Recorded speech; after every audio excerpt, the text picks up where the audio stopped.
Hello friends, কেমন আছো সবাই? সুপ্রিয়া চ্যানেলে তোমাদের সবাইকে স্বাগত। অনেক দিন পর তোমাদের সঙ্গে আবার আমি একটা রেসিপি শেয়ার করছি। এটা হলো দই চিকেন। তো এটা সাধারণত দই চিকেনটা একটু সাদা হয়, আমি এবারটা একটু কালার দিয়েছি, মানে লাল করেছি, সাদা করিনি। তো এখানে আমি 1 কেজি মতো চিকেন নিয়ে নিয়েছি। তো চিকেনটাকে ভালো করে ধুয়ে এবার এটাকে আমি সাদা তেল ব্যবহার করব। তোমরা অনেকে বলো যে চিকেনটা সাদা তেলে বেশি ভালো, মানে স্বাদটা বেশি ভালো হয় না, সর্ষের তেলেই ভালো হয়। তো তোমরা সর্ষের তেলও ব্যবহার করতে পারো, তবে সাদা তেলেও করা যায়, এটা কোনো ব্যাপার নয়। তো আমি এখানে চিকেনগুলোকে একটু মানে আঁচটাকে বাড়িয়ে দিতে হবে, বাড়িয়ে চিকেনগুলোকে ভালোভাবে ভেজে নিতে হবে। তো আমি না এখানে চিকেনগুলো ভাজার সময় যেহেতু লবণ দিয়ে দিয়েছিলাম, তো ওর জন্য জল, মানে চিকেনের যে জলটা থাকে সেই জলটা না বেরিয়ে গেছিলো।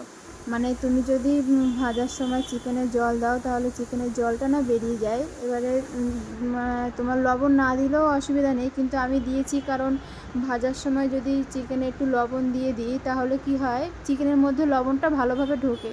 না হলে পরেও দেওয়া যায়, কিন্তু আমার মনে হয় পরে দিলে না অতটা ভালোভাবে চিকেনের মধ্যে লবণটা ঢোকে না। তো যাই হোক, দেখো আমার সব চিকেন ভাজা হয়ে গেছে। তো আমি সেই তেলের মধ্যেই আমি একটু পেঁয়াজ দিয়ে দেবো। ওখানে বড় বড় দুটো পেঁয়াজ নিয়েছি আমি, মানে প্রায় 1 বাটি হয়েছিল পেঁয়াজটা, বড় বড় দুটো পেঁয়াজ নিয়েছিলাম। তো পেঁয়াজটা হালকা ভাজা ভাজা হয়ে গেলে এখানে আমি রসুন দিয়ে দেবো। এখানে আমি একটা রসুন ইউজ করেছি যেহেতু 1 কেজি চিকেন। আর দেবো তোমার আদার টুকরো দেবো কিছু, আর দেবে হলো এখানে তোমরা কাজু বাদাম ব্যবহার করতে পারো, আর আলমন্ড বাদামও দেওয়া যায়, কিন্তু আমি এখানে একটু অন্যরকমভাবে করছি। তার জন্য আমি এখানে পাম্পকিন সিড যেগুলো পাওয়া যায়, পাম্পকিন সিড সেগুলো আমি দিয়ে দিলাম, ভালোই বেশ কয়েকটাই দিয়ে দিলাম। তো এখানে তুমি তোমার কাজু বাদামও দিতে পারো, এতে কোনো অসুবিধা নেই। কাজু বাদামটা দিলে মনে হয় একটুখানি বাটার চিকেন টাইপের টেস্টটা আসে। তো যাই হোক, এখানে আমি পাম্পকিন সিড দিয়েছিলাম। তো সব কিছু ভালোভাবে ভাজা হয়ে গেলে এটাকে আমি নামিয়ে নেব।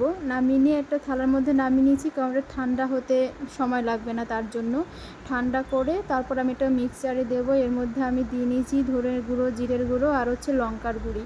এখানে যদি তুমি লঙ্কার গুঁড়ি না দাও তাহলে কাঁচা লঙ্কাটা দিতে পারো। কাঁচা লঙ্কা দিলে কি হয়, ওই সাদা কালারটাই থাকবে। আর তুমি যদি লঙ্কার গুঁড়ো ইউজ করো তাহলে কি হবে, কালারটা রেডিশ টাইপের চলে আসবে। তো আমি আজকে কালারটাকে সাদা করব না, একটু লাল লাল করব, তার জন্য আমি তোমার ওই লঙ্কার গুঁড়োটাকেই ব্যবহার করেছি। তো যাই হোক, মশলাটাকে আমি সুন্দরভাবে পেস্ট করে আমি দেখো তেলের মধ্যে দিয়ে দিয়েছি, এবং খুব ভালোভাবে এটাকে কষাতে হবে। মানে আগে তো মশলাটা ভাজাই আছে, তারপরেও পেস্ট করার পরেও এটাকে সুন্দরভাবে একদম কষিয়ে নিতে হবে, যাতে তেলটা একদম ছেড়ে যায়। ঠিক আছে, মানে আমি সব সময় রান্নার সময় বলি যে মশলাটা, যে মশলা আমরা যে কোনো রান্নায় যে মশলাটা ব্যবহার করব, সেই মশলাটা যদি ভালোভাবে কষানো হয় তাহলে যে কোনো রান্না মানে অনেক সুস্বাদু হয়, মানে খেতে অনেক ভালো লাগে। মশলাটার উপরে আমার মনে হয় মশলার উপরেই স্বাদটা বেসিক্যালি মানে বেস করে থাকে।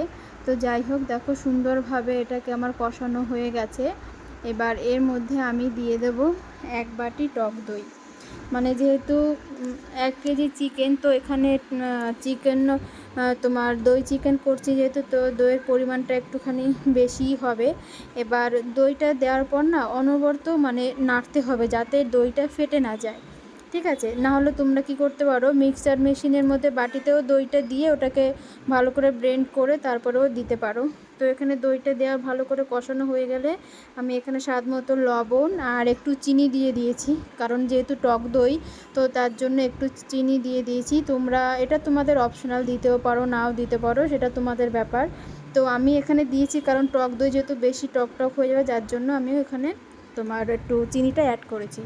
তারপর দেখো মশলাটা কষানো হয়ে গেলে আমি চিকেনগুলো সব ওখানে দিয়ে দেব, দিয়ে সুন্দরভাবে ওই মশলাটার সঙ্গে চিকেনটা সুন্দরভাবে ওটাকে মিশিয়ে দেব।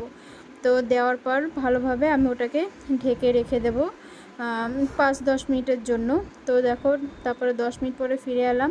তো এখানে দেখো আমি একটু আলু অ্যাড করেছি, তো ওটা আমি দেখাতে মানে মনে নেই, ওটা হয়তো স্কিপ হয়ে গেছে। তো আলুটা হচ্ছে অপশনাল, তোমরা যদি আলু খেতে পছন্দ করো তাহলেই দেবে, আর যদি খুব দরকার না হয় তাহলে দিতে হবে না। তো এখানে যেহেতু আমাদের আলুটা চলে, যার জন্য আমি আলু দিয়েছি। এবার ওই যে মিক্সার মেশিনে যেটা ছিল ওটাই ধুয়ে একটু সামান্য জল দিয়ে দেবো। এখানে বেশি জল লাগবে না, কারণ সবই তো প্রায় মোটামুটি রেডিই আছে।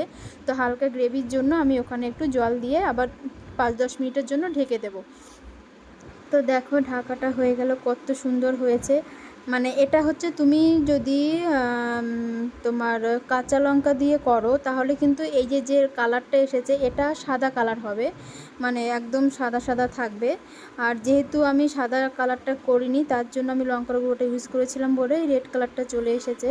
তো ওটা কোনো ব্যাপার না, এর জন্য স্বাদের কোনো পরিবর্তন হবে না। তো এখানে আমি একটু গরম মশলা দিয়ে নিয়েছি, দিয়ে সুন্দর করে এটাকে একটু মিশিয়ে দিলাম গরম মশলাটা। তো এবার এটাকে আমি ঢেকে দেব, ঢেকে দিয়ে গ্যাসটাকে বন্ধ করে দেব, মানে আমার রান্না রেডি। তো এটা 5 মিনিট পরে আমি আবার ওপেন করব। তো দেখো কত সুন্দর হয়েছে, মানে জাস্ট ওয়াও, কি বলবো, এটা খেতে সত্যিই অনেক সুন্দর হয়েছে। তো তোমরা যারা আমার চ্যানেলটিকে সাবস্ক্রাইব করোনি তারা প্লিজ সাবস্ক্রাইব করো। আর রেসিপিটা কেমন হয়েছে আমাকে জানিও, তোমরাও বাড়িতে ট্রাই করো, খেতে সত্যিই অসাধারণ। Thank you, tata, bye by.